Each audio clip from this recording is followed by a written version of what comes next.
नमस्कार। City tales के पहले एपिसोड में आपका स्वागत है। इस पॉडकास्ट में हम विभिन्न शहरों के अलग अलग लोगों से बात करेंगे और ये जानना चाहेंगे कि उनकी दृष्टि में उनका शहर कैसा है और वे उसे कैसे याद करते हैं, वे उसे कैसे देखते हैं। इस पहले एपिसोड में हम डॉक्टर सत्यनारायण से बात करेंगे।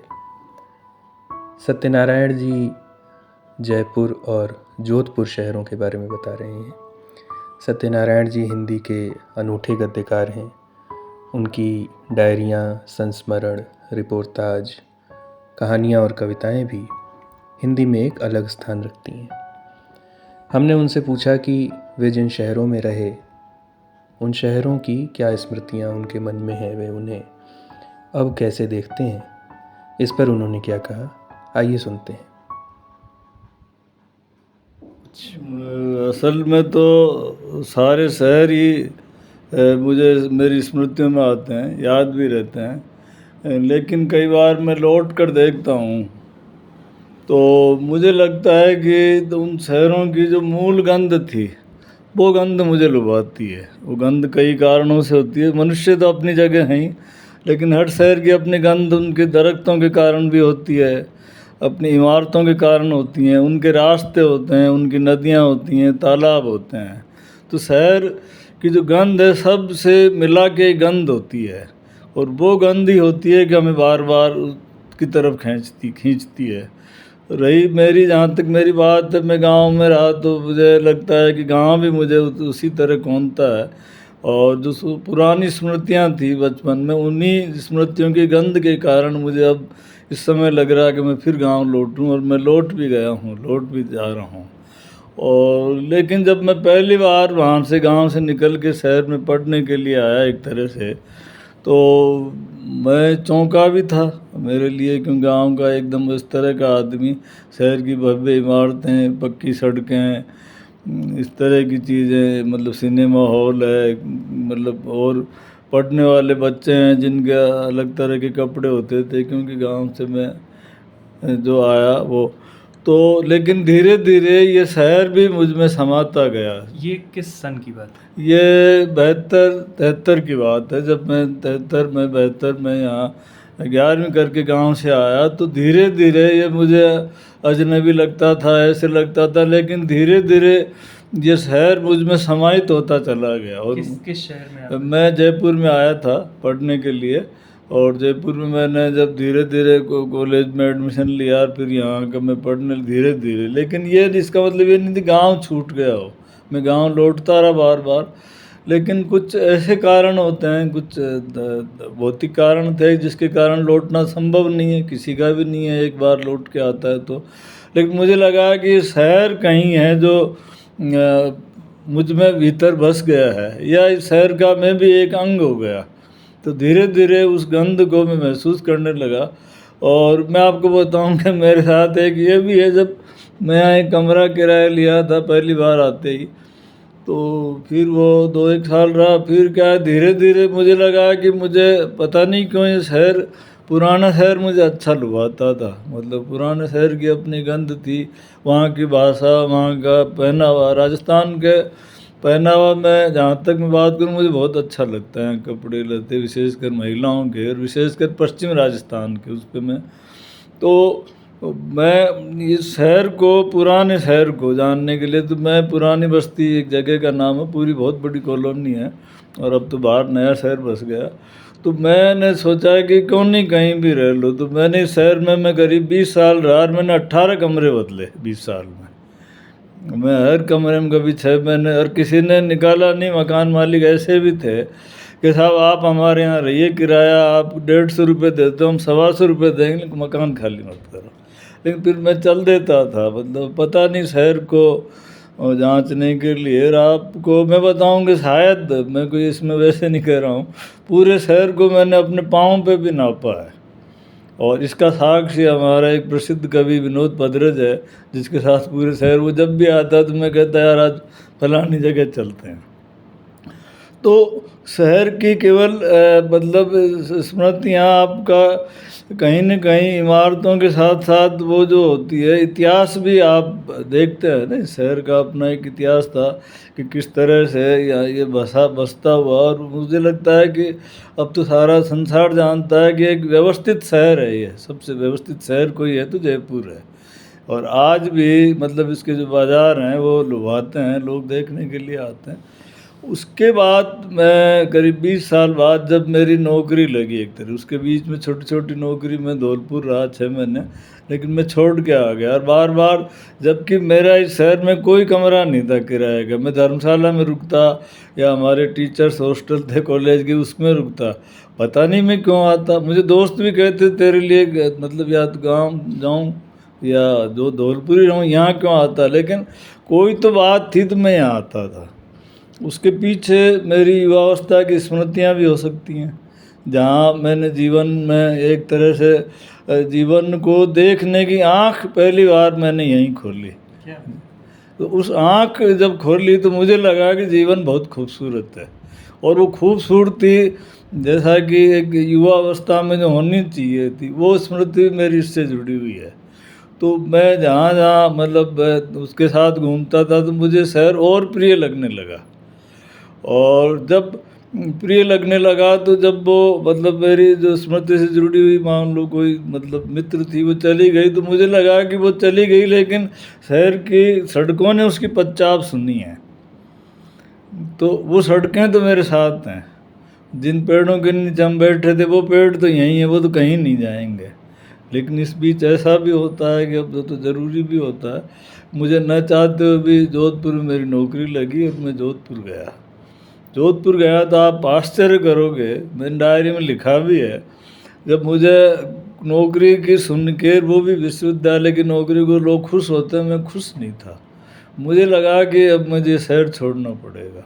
इससे आप अंदाज़ा लगाइए कि कोई शहर हमारे भीतर कितना रचपस जाता है। और अचानक आपको छोड़ने के लिए कहा जाए तो किसी प्रिय व्यक्ति के बिछड़न या वियोग कैसा भयावह होता है आप सब जानते हैं।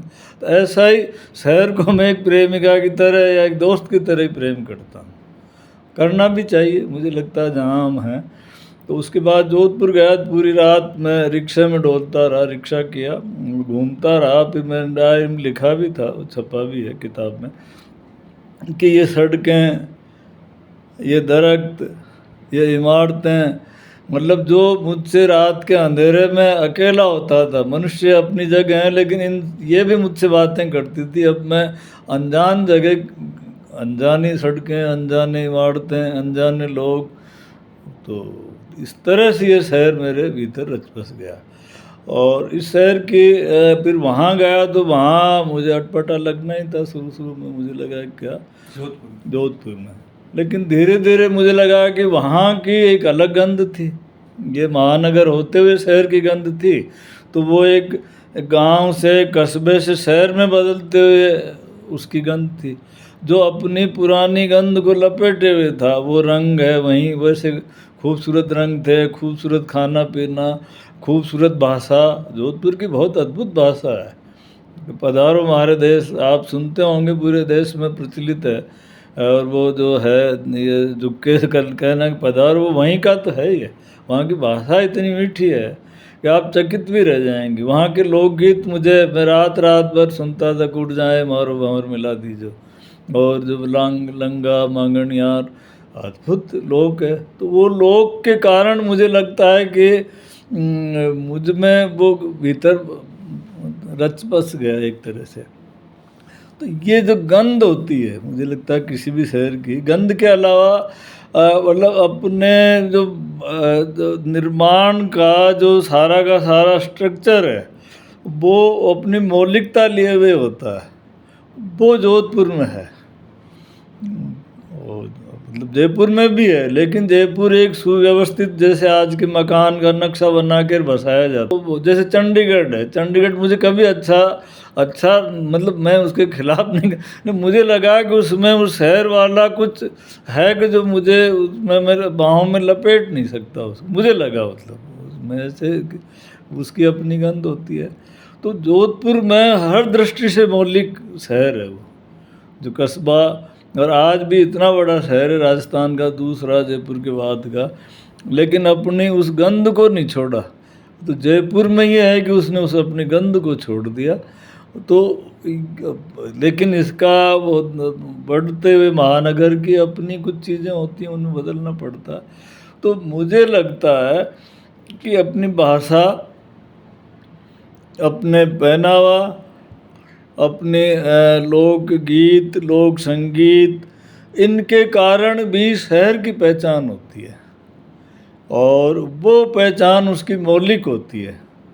तो ये मौलिकता मुझे लगता है कि जोधपुर ने अभी तक नहीं खोई है, जयपुर ने खो दी है।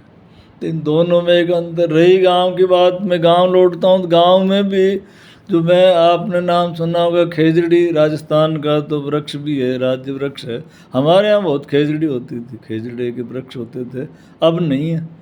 तो ऐसे ही नदी मुझे हमारे बरसात में बहती थी, पूरे साल भर पानी 2 फीट गड्ढा खोदो तो आ जाता था, निथर जाता था, और हम पीते थे। मैं छोटे बड़े बकरियाँ चराने जाते थे हम, तो छुट्टी के दिनों या हमारे भाई जाते थे, लेकिन वो नदी लोप हो गई। तो अभी 5-6 साल पहले मुझे अचानक लगा, मैं नदी में बैठ जाता था, रेत के टीले थे हमारे बहुत, जैसे सम के दौरों की बात करते, मेरे यहाँ उससे भी बड़े दौरे थे मेरे गांव में रेत के।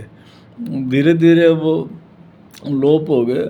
तो मुझे लगा कि खेजड़ी नष्ट हो गई। वो हमारे खेजड़े का विशाल दरख्त था, और शायद 200-250 साल, मेरा काका कहता था कि बहुत पुराना है, कि मेरे दादा के दादा के समय का है। उसको मैंने देखा कि जब बूढ़ा हुआ और वो काट कूट दिया तो मैं बड़ा कष्ट हुआ। उसकी जो गंध थी, वो गंध आज तक मुझे याद आती है। तो मुझे बैठे बैठे लगा कि मुझे लौटना है, तो मैं एक व्यक्ति के तौर पे मैं अपना क्या कर सकता हूँ, दाई मेरा क्या हो सकता है। तो मैंने वहाँ भी पेड़ लगाए, कुछ बबूल के, खेजड़ी के अपने आप उगे हुए हैं, उनको मैंने काटा नहीं, नए खूब पेड़ लगाए। तो इस तरह से जो शहर बदलता हुआ है, तो एक शहर के जो परिवर्तन होते हैं समय के साथ, पूरे संसार में जो परिवर्तन हो रहे हैं वो शहरों में भी हो रहे हैं। तो इसलिए उन परिवर्तनों का मैं मतलब खिलाफत नहीं करता हूँ, लेकिन मुझे लगता है कि ये जो परिवर्तन है अपनी मौलिकता को खो के नहीं होना चाहिए। अपनी जो मूल जो क्या कहेंगे आप, मूल संवेदना कह लो आप, या मूल उसकी जो बुनावट है उसको कह लो। बुनावट में सारी चीज़ें आती, बुनावट में केवल बाहरी ढांचा ही नहीं होता है, उनका भाषा भी होता है, खान पान का होता है। जैसे मुझे याद है कि एक दुकान थी, वहाँ प्याज की सब्ज़ी बनती थी, और लोग पूरे शहर के आते थे प्याज की सब्ज़ी के लिए। लेकिन अब वो दुकानें लोप हो गई, अब बड़ी बड़ी दुकानें खुल गई। कुछ चीज़ें मतलब कुछ जगह आप देखिए, एक गुजर की थड़ी है, यहाँ का प्रसिद्ध एक जगह है, बहुत बड़ी कॉलोनी है गुजर की थड़ी, एक गुजर जयपुर में, उसका जगह का नाम ही गुजर की थड़ी है। तो वो थड़ी एक छोटी सी थड़ी थी, चाय वगैरह की उस तरह की दुकानें थी, तो उसके नाम पे हो गई। एक मालन का चौराहा है, मुझे लगता है कि मन मालन की थड़ी मैंने देखी है। मालन के चौराहे पे एक बहुत बड़ा बंगला था, उस कोने पे वो फूल बेचा करती थी। ये मेरी स्मृति में है ये। और आज मुझे दुख भी होता है, उस मालन के चौराहे का नाम अहिंसा सर्किल कर दिया, तो मुझे बड़ा दुख होता है। मैंने कहा कि ये अरे तो मालन आपको क्यों लगता है लोग अब गुजर की थड़ी का नाम बदलना चाहते हैं कि साहब ये कोई नाम है क्या? तो मुझे लगता है कि इस तरह से तो ये शहर नष्ट होते जाएंगे। तो शहर के भीतर से एक जो नया शहर उभर रहा है, ये बड़ा खतरनाक है। ये शहर इसलिए खतरनाक है कि पुराने शहर को नष्ट करके नया शहर बनना खराब लगता है। और नया शहर जो होता है वो क्या है कि पुराने शहर के ऊपर जो वो नहीं होना चाहिए। जिस समय में आप जयपुर में थे सर, आप लंबा समय जयपुर में रहे, तो उस दौरान का जयपुर का सांस्कृतिक परिदृश्य, लेखक संगठनों का परिदृश्य, राजनीतिक परिदृश्य कैसा था? आप कुछ याद कर पाते हैं?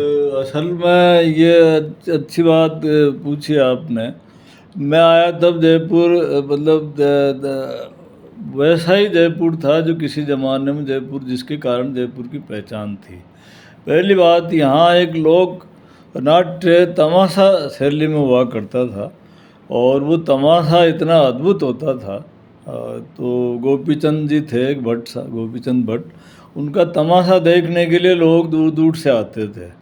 और आप आश्चर्य करेंगे कि मतलब वो जयपुर जब बना था तब से चला आ रहा था। हालांकि आजकल उनका बेटा कर रहा है, वो दिलीप भट्ट है, लेकिन वो मतलब उसको देखने भी कम आते हैं। वो बात नहीं है, लेकिन खैर मैं उस पर नहीं जाऊंगा। रही नाटक की, मैं आया तब नाटक, मैंने इतने अच्छे नाटक देखे यहाँ। भानु भारती नाटक यहाँ करते थे, वासुदेव सिंह थे, एक वो साबिर खान थे, और ये विजय तेंदुलकर के नाटक, बादल सरकार के नाटक, मोहन राकेश के नाटक, मतलब मणि मधुकर के नाटक। राजस्थान में खूब अच्छा एक तरह से परिदृश्य था नाटकों का।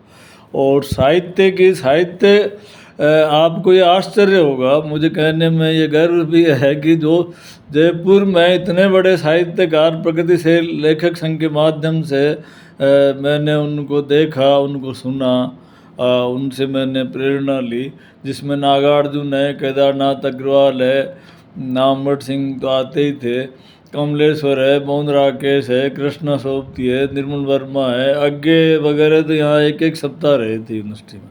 तो मुझे इस बात का भी गर्व है कि मेरे समय में, उस समय साहित्यिक परिदृश्य, ये तो मैं बाहर के बता रहा हूँ, और स्थानीय भी हम लोग, मैं भी अपने को अगर साहित्यकार मानने, छोटा मोट कलम चलाता हूँ, तो जैसे कृष्ण कल्पित है, मैं हूँ, अजंता देव है, विनोद पदरज है, एक संजीव मिश्र थे जिनका भी देहांत हो गया, सीमंतनी रांगे राघव है, रांगे राघव की जो बेटी थी वो है।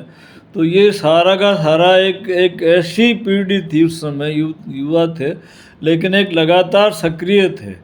और हमारा ये भी था कि पूरे देश से सारे लेखक, अमृता प्रीतम यहाँ अक्सर आती थी, और एक बार तो मतलब फैज़ अहमद फैज़ भी आए थे यहाँ पे, महादेवी वर्मा आई थी यहाँ पे। आपको आश्चर्य होगा कि मतलब साहित्य का मैं बताऊँ कि महादेवी वर्मा आई यहाँ पे।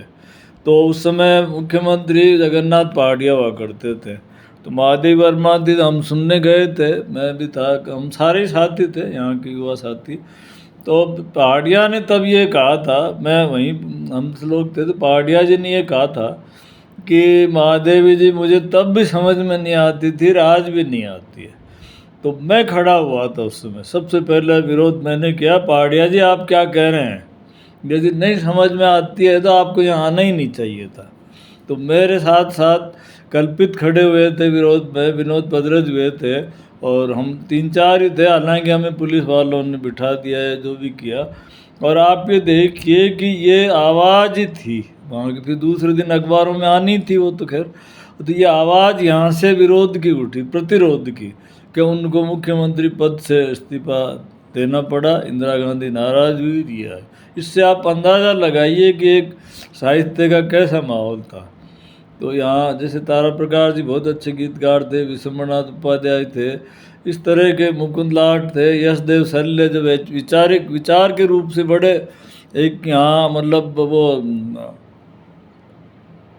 तो विचार के बड़े अच्छे दार्शनिक थे ये लोग।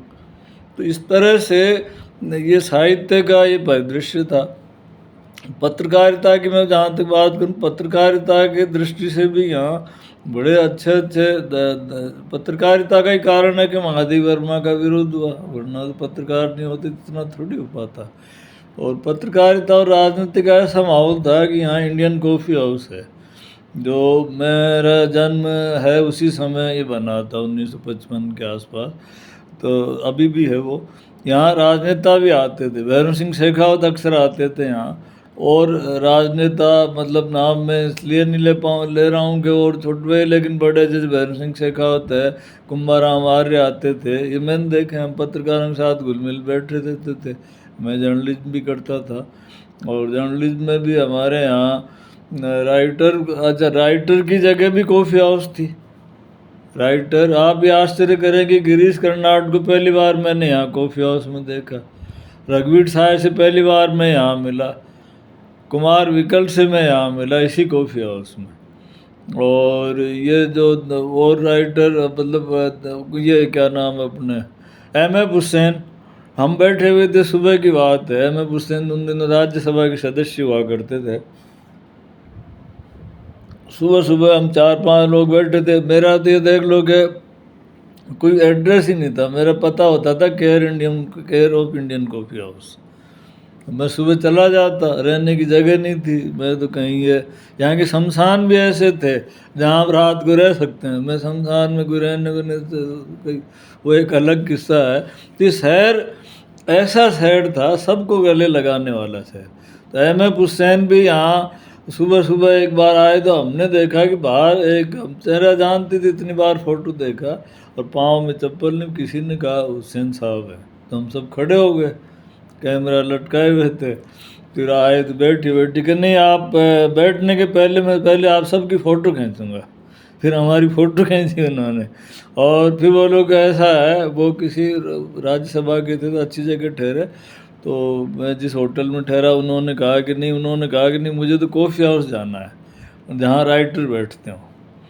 तो इस तरह का माहौल था यहाँ। और आपको आश्चर्य भी होता, समाचार पत्रों का, ऐसे समाचार पत्र थे यहाँ कि उन दिनों कि जैसे एक बार कोई लेखक आए, नागार्जुन आए तो क्या किया उस अखबार ने, नागार्जुन यहाँ 1 महीने तक रुकते थे जयपुर में, 1 महीने तक रांगीराव घर पे कॉफ़ी हाउस आ जाते थे। मैं विद्यार्थी था तो उनको ले आता था। तो एक बार वो आए तो फिर मैं पत्रकार दोस्त थे, मैंने कहा नागार्जुन आए हैं, तो उन्होंने फ्रंट पेज पे फ़ोटो छापी, नीचे कैप्शन लगाया नागार्जुन जयपुर में। तो ऐसी जर्नलिज्म हुआ करती थी, ऐसा शहर हुआ करता था। उसी शहर में, ये मैं कोई बुराई नहीं कर रहा हूँ, लेकिन आज साहित्य के लिए एक प्रश्न कहीं नहीं है पूरे देश में। रही जोधपुर की बात, गया पहली बार मैं शहर में उतरते ही मैंने देखा कि एक तो कुत्ते बहुत थे वहाँ। पहला मुझे मिला, मतलब रेल से उतरते ही 1-2 मुझे पागल मिले, मैंने कहा कहाँ आ गए तुम यहाँ। एक मुझे सबसे अच्छा जो लगा, मैं बाहर निकला तो सड़क पर एक महिला झाड़ू लगा रही थी और ऐसे रंग बिरंगे कपड़े पहन रखे थे। मैंने कहा यार क्या बात है ये, मतलब वहाँ की विशेषता है, चुंदड़ी मतलब ऐसा लहंगा ऐसे पहनती हैं, और गहना वहना भी जो हो सकता है गरीबी कारण कम हो, लेकिन मतलब एकदम कपड़े ऐसे रंग बिरंगे जैसे दूर से ही आपको लगे कि आप कैची आकर्षित हों, तो ऐसा है। तो फिर मैंने कहा कुत्तों का, फिर मुझे पता चला कि कुत्ते मतलब वहाँ क्या है कि कुत्ते हो कोई पशु पक्षी हो, जोधपुर के लिए ये कहा जाता है कोई यदि एक बार भिखारी भी आ गया, कोई पागल भी आ गया, यहाँ से वापस नहीं जाता। इसके पीछे कारण क्या है कि हर आदमी वहाँ का दूसरे के प्रति संवेदनशील है। फिर वो कुत्तों का मुझे पता चला कि वहाँ एक व्यक्ति था, मैं सुबह सुबह घूमता था, रात के बारे में लिखा भी था, जोधपुर के बारे में मैंने एक रिपोर्टाज भी लिखा था, रात का दमखाया शहर उसका शीर्षक था। तो मैंने देखा कि सुबह सुबह एक व्यक्ति आया और कुत्तों को धमका रहा, और वो कह रहा लाइन में बैठ जाओ। कुत्ते, एक दीवार थी चौड़ी, लाइन में वो एक एक रोटी डाल रहा है, अनुशासित सिपाही की तरह रोटी खा रहे। फिर मैंने एक अखबार में लिखा भी था कुत्तों का कलेवा ब्रेकफास्ट को कहते हैं अंग्रेजी में। तो ऐसा शहर, कपड़ों के मामले में, वस्त्रों का मैंने बताया कमाल है, स्त्रियां अद्भुत वस्त्र पहनती हैं। मतलब मैं जोधपुर के, और एक भाषा, मतलब इतनी, एक राजस्थानी शब्द कहूँ तो अपनायत की भाषा वहाँ, अपनायत का मतलब अपनापे की भाषा, अपनापे की भाषा। और ऐसे के साहब जैसे वो आपको नाराज होंगे तो भी आते बूंदी करी माँ में साहब, आत्मधान कौन करनी चाह, मतलब वो गुस्से में ये नहीं कि तेरे ऐसी तैसी कर, वो कहेंगे साहब ये आपको नहीं करना चाहिए, गलत तो किया बयां तो साहब आया जय मैं चाहूँ था गर्दन भी मरोड़ सका था, मतलब धमकी भी दे रहे हैं गर्दन भी, लेकिन कितनी विनम्रता से कह रहे हैं।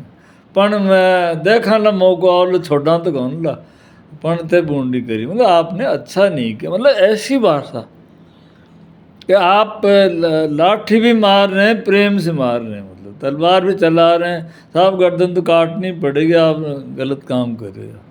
और नहीं तो अपने और कहीं जैसे चले जाओ तुरंत गर्दन काट देते हैं, कहीं किसी नाम लेना प्रदेशों का ठीक नहीं। ये रही साहित्य की, साहित्य तो वहाँ मैं आपको बताऊं कि बिज्जी का नाम ही काफ़ी है, बिजदान था। और आपको आश्चर्य होगा जब मैं गया तो बिज्जी, अब मैं तो नया नया गया तो वहाँ जैसे रवसन जमाल थे, शेष पत्रिका निकालते थे, बड़ी अद्भुत पूरे देश में। रघुनंदन मेरे मित्र थे, अद्भुत कहानियाँ लिखी हैं। अबीब कैफी थे जो समांतर कहानी आंदोलन के थे। ये एक हमारे योगेंद्र दवे थे, चर्चा में एक दिन निकालते थे। बिज्जी, अब वो शहर क्यों नहीं मुझे याद आएगा, मैं एक प्रकाशक के गया, मतलब शहर कैसा होता है। प्रकाशक के गो तो बैठे थे, तो बिज्जी मैं जानता था, पहले से मिला हुआ तो था ही। बैठे तो वो कह रहे यार सद्दो तो तू आगो जोधपुर चौको करो तू, मतलब अच्छा किया। फिर वो अपनी जेब से उन्होंने काजू और बादाम निकाल के दिए, खा। अरे मैं क्या, अरे तू खा, जोधपुर आए, बोलो खा। मतलब ऐसा स्वागत कौन करता है, मतलब तो इस तरह का जो शहर है। और लोग, मतलब वहाँ का लोग संगीत, लोक वाद्य, कोमल कोठारी ने, मुझे लगता है कि लोक वाद्य जितने भी हैं वो आज लोप हो जाते अगर कोमल कोठारी नहीं होते तो। उन्होंने लोक वाद्य का ऐसा संग्रह इकट्ठा कर लिया, लोगों को बुला बुला के उनसे, वो बड़ा अद्भुत संग्रहालय है, मतलब तो एक ये। और लोकगीत वो तो कमाल ही है।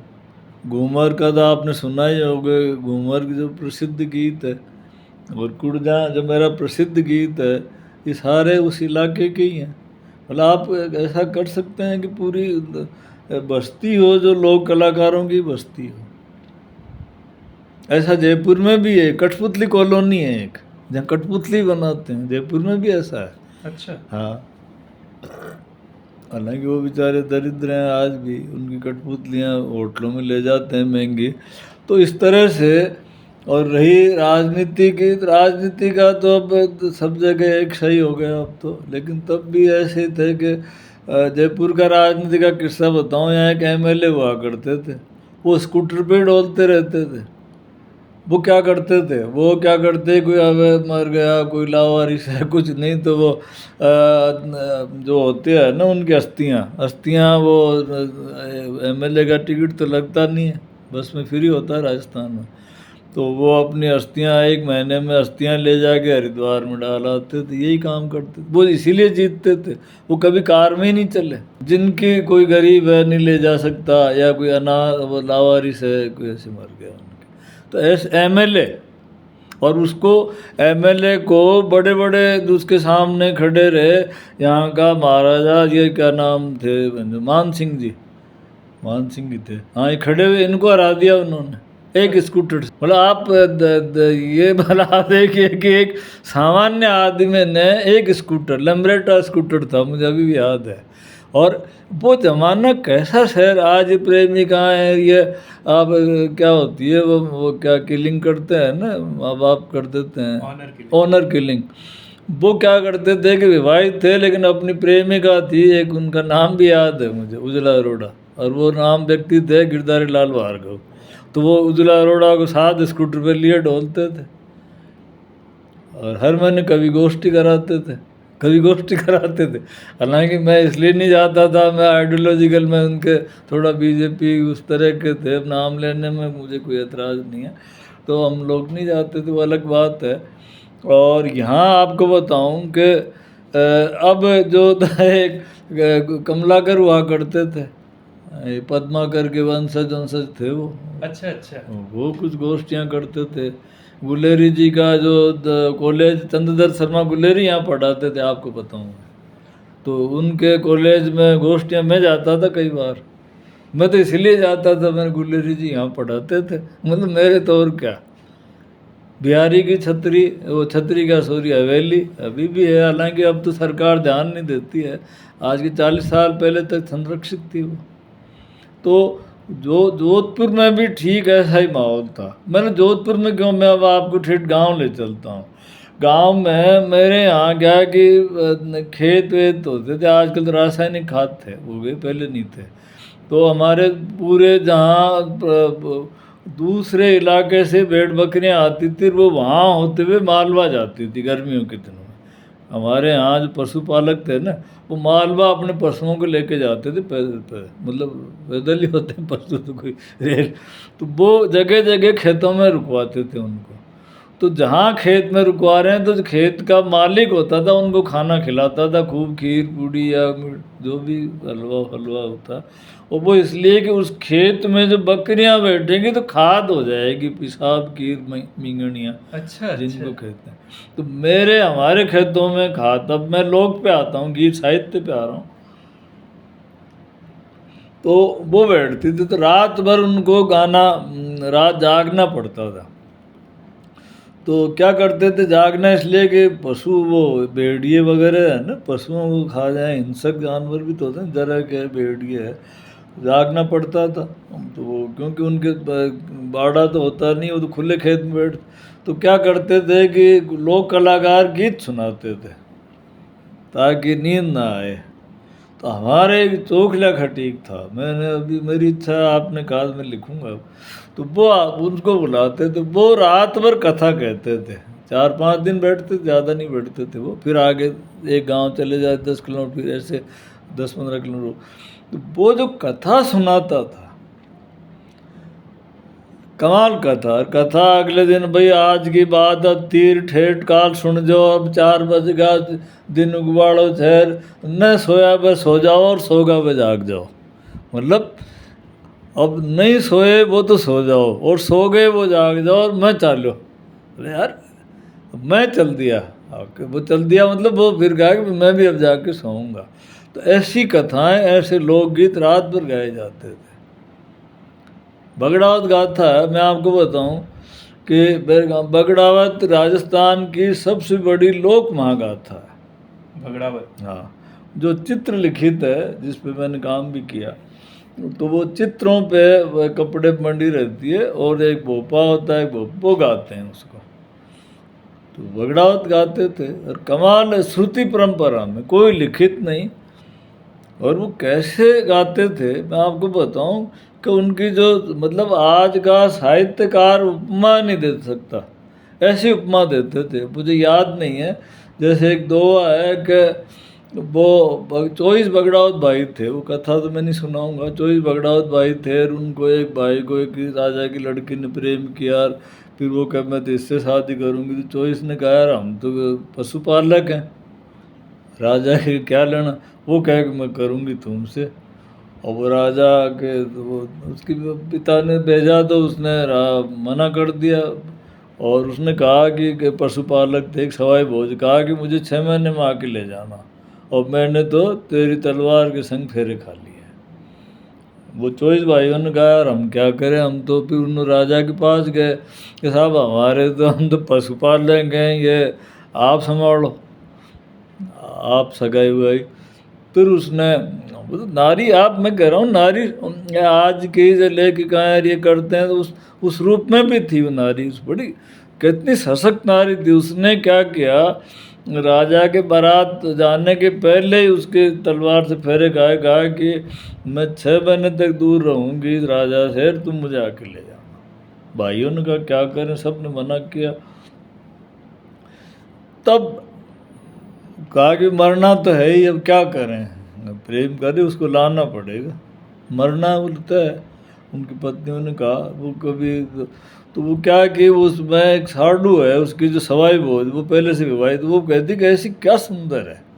तो एक कवि है छोचू भाट, छोचू भाट ने एक कथा कही है, कमाल है मतलब। और आप देखो कि अभी भी उसका परिष्कृत लिखित रूप नहीं है। मैं करना चाहता हूँ, लेकिन मेरे पास तो करूँगा, शायद मैंने लिखा भी है कुछ, कर छोटे मोटे किए हैं, लेकिन उस विशाल ग्रंथ को लिखने के लिए, खैर। तो वो जो वर्णन करती है, वो कहती है कि भुआरा बुहारा बहुरा रम है, मतलब बुहारे मतलब बुहारा कहते हैं राजस्थानी, बुहारा बहुरा रम है और पता नहीं क्या, और वो पेट की तुलना करती है। पेट जो पीपल को पान, उसका पेट ऐसे जैसे पीपल का पत्ता हो, कितनी खूबसूरत होगी। वो दो हैं, मुझे अब भूल गया मैं। तो वो लोक कवि जो है वो रात भर ऐसे सुनते थे। और आज मैं बताऊं कि वो सब लोप नहीं हो गया, हम अब विस्मृत कर दिया हमने। लोप वोप तो हो ही गया वैसे तो। मुझे तो इस तरह से गांव बदल गया, गांव कस्बे में बदल गया, कस्बा शहर में बदल गया, शहर नगर में बदल गया, नगर महानगर में बदल गया, और महानगर मेट्रोपॉलिटन के आगे और भी कोई उसमें बदल गया। तो ये सारों के बीच जो कुछ बचा हुआ है, इस बचे हुए को आज के समय में हमें बचाने की आवश्यकता है। और ये इसलिए बच सकता है, अभी भी कुछ लोग हैं जिनकी स्मृतियाँ नष्ट नहीं हुई हैं।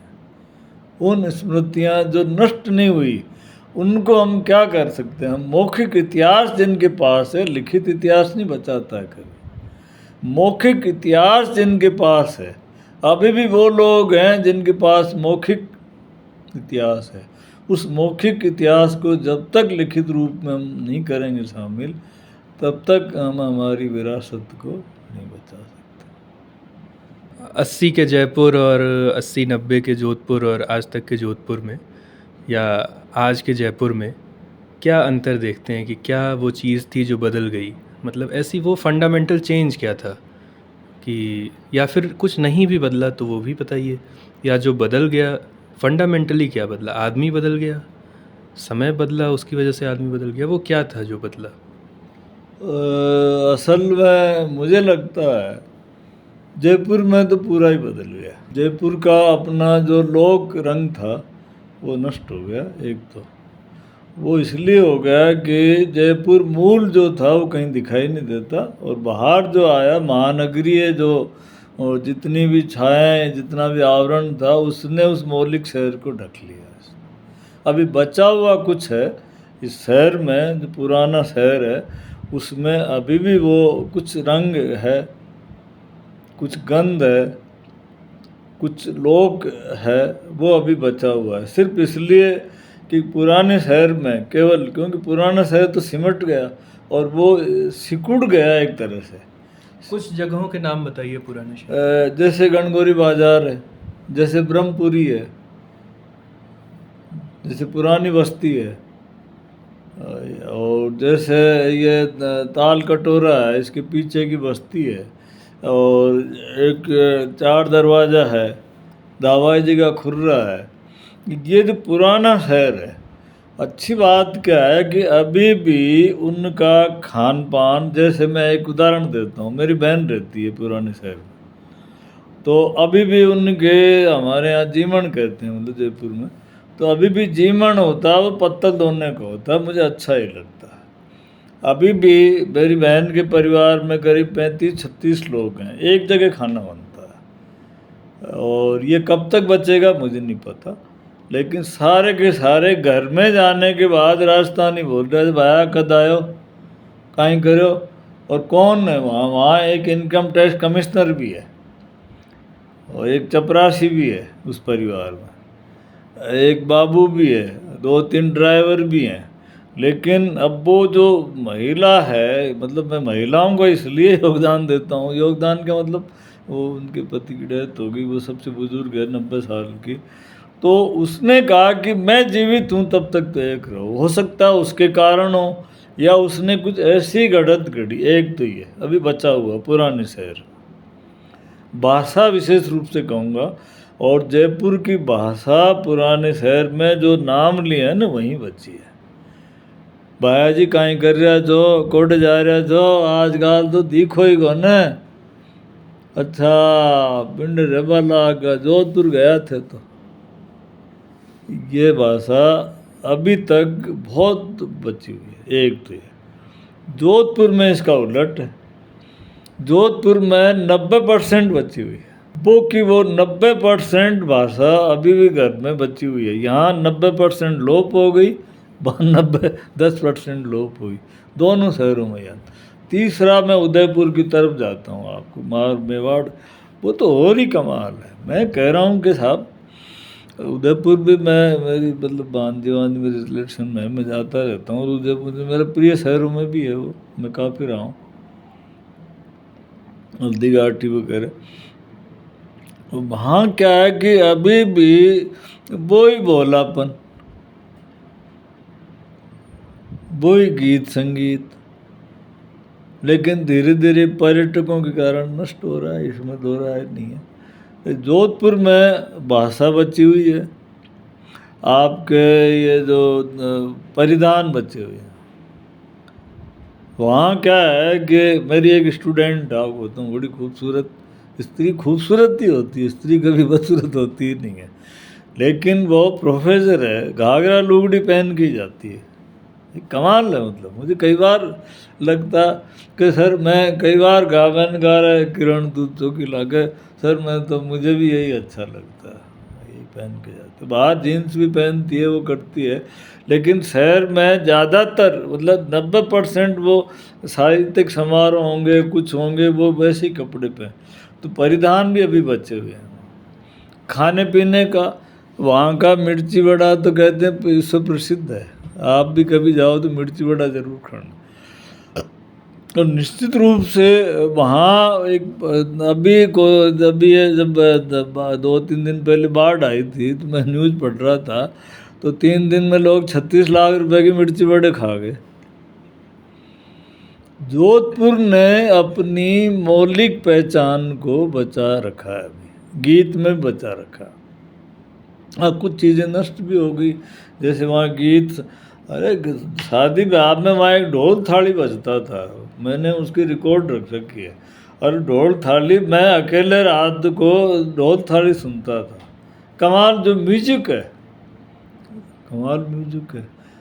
तो वहाँ में मुझे लगता है कुछ चीज़ों, जैसे यहाँ 90% नष्ट किया, शायद राजधानी के कारण भी हो, दिल्ली के नज़दीक होने के कारण भी हो, और लोग पर्यटक का भी है इसलिए भी हो। जोधपुर में 90% मैं जोखिम उठा के कह रहा हूँ आपको, मतलब वहाँ की कल्चर बची हुई है अभी, कल्चर। वहाँ आपको आश्चर्य होगा, आपको पता नहीं है शायद, कभी आप आइए, मतलब तो मतलब एक सप्ताह जो होता है होली के बाद का, स्त्रियों का होता है वो, और वो उस स्त्रियों का ही साम्राज्य होता है, आप जा ही नहीं सकते अंदर। स्त्रियाँ आप दूर से देख सकते हैं, स्त्रियाँ ही थानेदार बनेंगी, पुलिस बनेंगी, एक सप्ताह तक उनका चलता रहता है, वही सरंग गाएंगी, कहेंगी, पुरुषों का जा ही नहीं सकते आप अंदर। तो कुल मिला के मतलब ये है जी, मिला के मतलब मैं कोई सारांश नहीं कह रहा हूँ, लेकिन कह रहा हूँ कि अब हो सकता है कितने दिन बच्चे हैं, इसलिए नहीं बचेगा, मैं आपको बताऊँ, मैं इन संस्थानों का, इन आवाजाही का विरोधी भी नहीं हूँ। जब मुझे लगता है कि इनसे गड़बड़ भी हुई है, हम अपराध करके चल देते हैं, वो कर देते हैं। मैं इन सब का फिर ये हो सकता है कि ऐसा नहीं करना चाहिए, लेकिन मुझे लगता है कि मैं जब नौकरी पे गया तो मुझे सबसे शिद्दत मेरी माँ याद आई। मेरी माँ कहती थी कि अभी तू खेत है, अपने रोटी तो मिल ही जाए, कट जाए। मैं रोने लग गया था असल में, पढ़ने आया था, फिर मेरे को पढ़ना, तो फिर वो नौकरी के लिए, तो उसमें मुझे भी लगा कि मैंने लिखा भी, मुझे लगा कि जब खाना मिल रहा है, वस्त्र मिल रहे हैं, झोंपड़िए रहने को क्या चाहिए फिर ये। मुझे लगता है कि पलायन जो भौतिकता की ओर जा रहा है ना, तो ये हमारी संस्कृतियों को, भाषा को भी नष्ट कर रहा है। मैं मेरे एक दोस्त का उदाहरण देता हूँ, भाषाएं कैसे बचती, कल्चर कैसे बचती। मेरे एक दोस्त ने प्रेम विवाह किया, एक दिन मैं उनके घर गया, उनकी बेटी हुई, तो मैंने राजस्थानी कहा, छोरी कहीं हाल थे सारा, वो 2-3 साल की हो गई। तो क्या अंकल आप अब आए और ऐसे कुछ कहना, मैंने कहा, फिर उसकी माँ को कहा, मतलब मेरे दोस्त की पत्नी को, मैंने कहा ये क्या बोल रही है, कि मैं क्या करूं, मैंने तो मेरी भाषा सिखा दी इसको, उसकी भाषा बंगला थी। अच्छा। तो बंगला सिखा दिए, बंगला में बात करेगी। मैंने कहा आप जानो, मुझे मेरे लिए कहा कि आप ताऊ जी जाने, इसके पिताजी जाने, आप अपनी भाषा सिखाओ। तो मुझे लगा कि यार ये भी बड़ा एक फैक्टर होता है कुछ चीज़ों को बचाने का। तो ये सब नष्ट भी हो रहा है।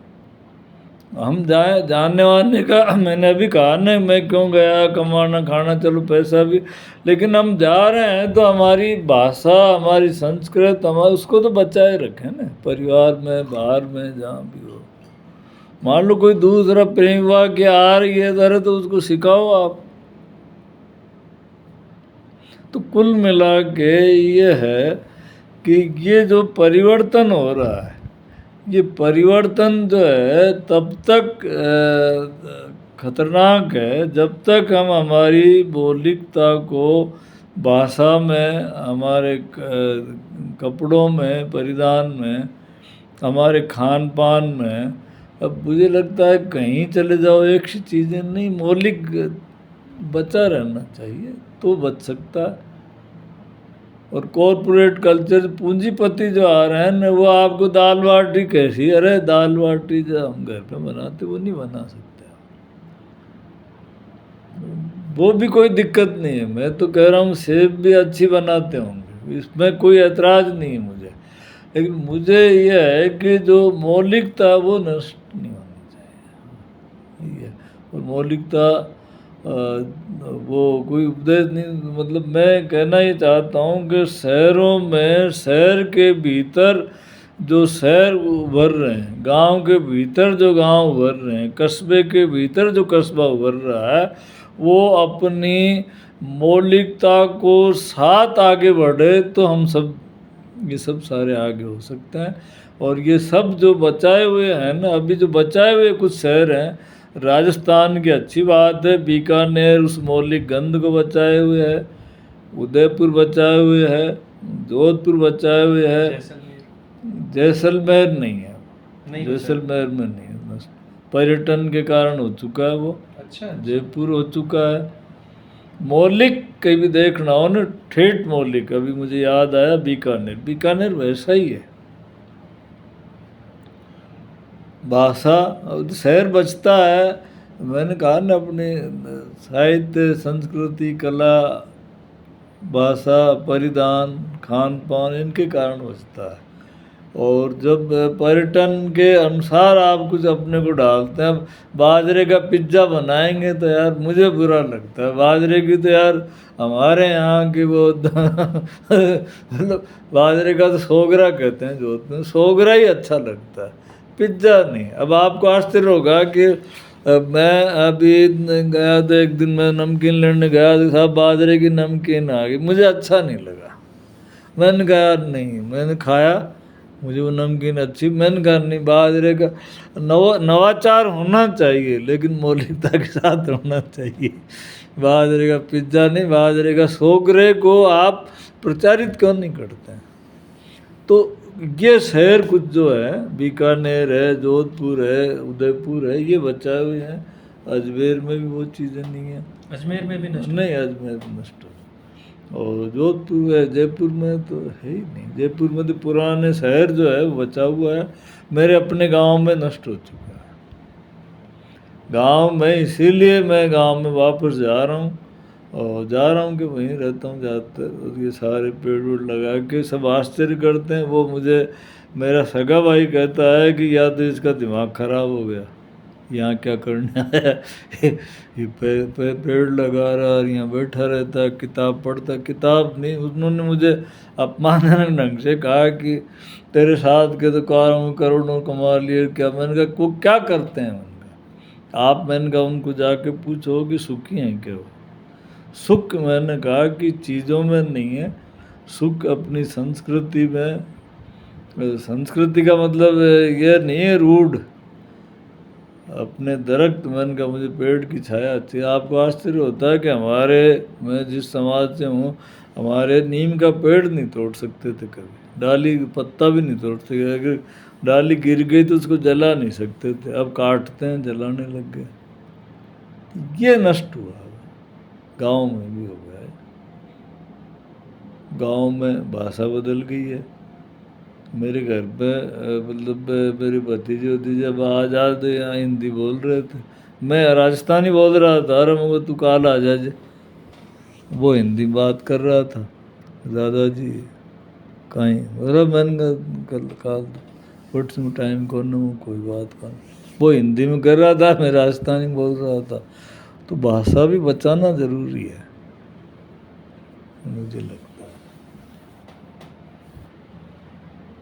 बहुत बहुत शुक्रिया सर, आपने बहुत अच्छी बातें कही और नहीं, हमें क्या इतना समय करें। दिया। शुक्रिया।